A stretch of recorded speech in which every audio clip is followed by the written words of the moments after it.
Professor, thanks for joining us today. I'm sure you're very busy. Let's talk a little bit about Michigan. We have early voting, we have absentee voting. How do you think Michigan has positioned itself compared to other states to, I guess, ensure citizens that the election is secure? Um, okay. The best thing that I can tell you is that your Voting Reform Act, which was passed as a proposition, I think, in 2022 on your Constitution, has set forth the kind of directives and the kind of protections that need to be made. Michigan was not allowed to open the ballots and start processing them until 7 o'clock this morning. Therefore, those ballots have basically been vaulted for a while, for lack of a better way to put it, and will start being counted. The odds are you're going to see a big rush of returns right after the polls close, because once the polls close and everybody's voted, those returns will start coming out. It's incredibly secure. They don't, as far as I know, they have not even gone through them to determine the validity of the envelopes that they are in. You have a secure envelope that you are supposed to place your ballot in.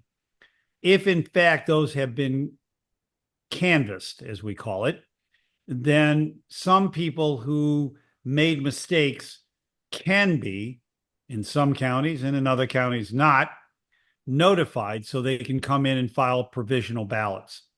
There are provisions in the way that they operate that allow people to be able to look online and know that their ballot has been received and has been processed, so that they know that their ballot has been counted.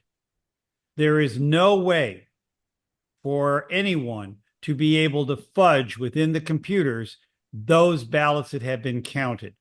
In addition, all of this is done in transparency. There are people watching every single step of this process to avoid people saying ballots are being thrown under a table, or ballots aren't being processed, or ballots are being changed, whatever they may be. That is literally impossible if, in fact, they have followed the regulations that are set forth by the Secretary of State and by your change in your laws by way of constitutional amendment. So election law is left up to the states, Yep. and everybody's a little bit different. I think in Oregon, they just can vote by mail-in. Do you Yes. think there needs to be a federal standard? Is that ever been talked about? Your opinion on that? There are people who say that because there are federal elections in place, whether it's president of the United States senator, or United States representative, that voting should be done exactly as they are. But if you read the Constitution, for example, for president, it is a matter for the states to determine how they want to select their electors. Therefore, a federal standard of how they're selected is constitutionally prohibited.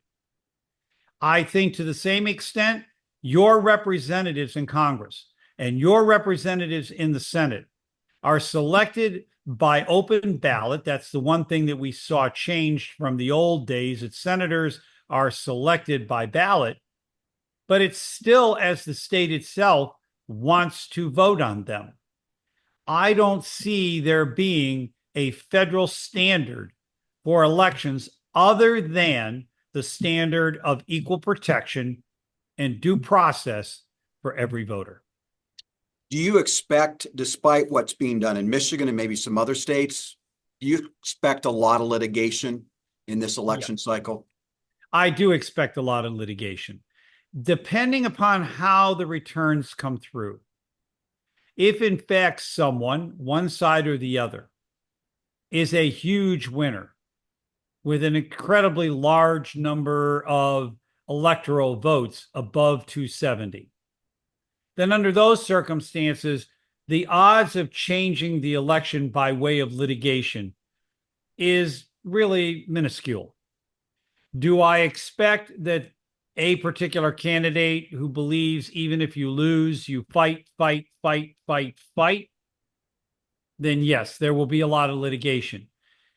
But the ability to litigate and the things they will litigate about, we have learned about and either have corrected or are prepared to answer. And I think that most of the people at the top of the chain of people who are processing votes stand by what happens in their state, like Brad Raffensperger and others, okay, who are Republicans, who stand by what the vote says. I don't anticipate that litigation will be any more successful than it was in 2020. You know, if you talk to people, and I hear this a lot, why don't we just know the election results election night? Why is it taking so long? And second part to that, when do you expect that we'll know who wins the presidential race? Okay. The first part is that because every state has their own rules for counting.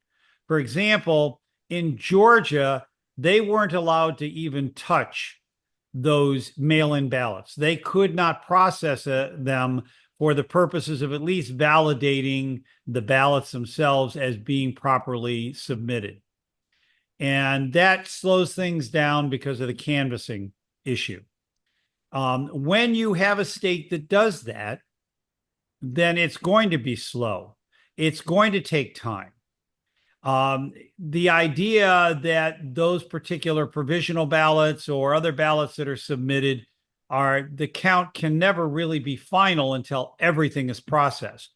What we're used to having is enough votes in state by state that people can project based upon statistical issues who the person who is going to prevail will be.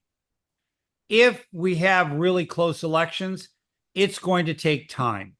It's going to take, I think that right now, Michigan is saying they might have an answer by tomorrow sometime. Georgia is saying we'll be done by 10 or 11 o'clock tonight. Florida will be done by 10 or 10:30 because of the way they process their votes. So it is possible if you have the right way of processing your votes to get it done that night, but some states don't do that. And some states are so big, like Texas, that getting their votes to the centralized place it needs to go to process them through is very difficult. So as a result of which, they may be delayed.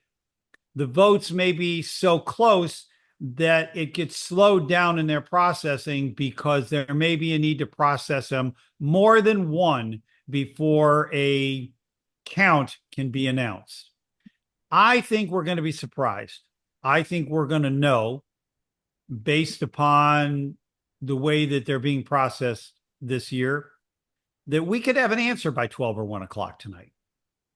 At least with states being called, even though maybe only 70 or 75% of the vote is counted.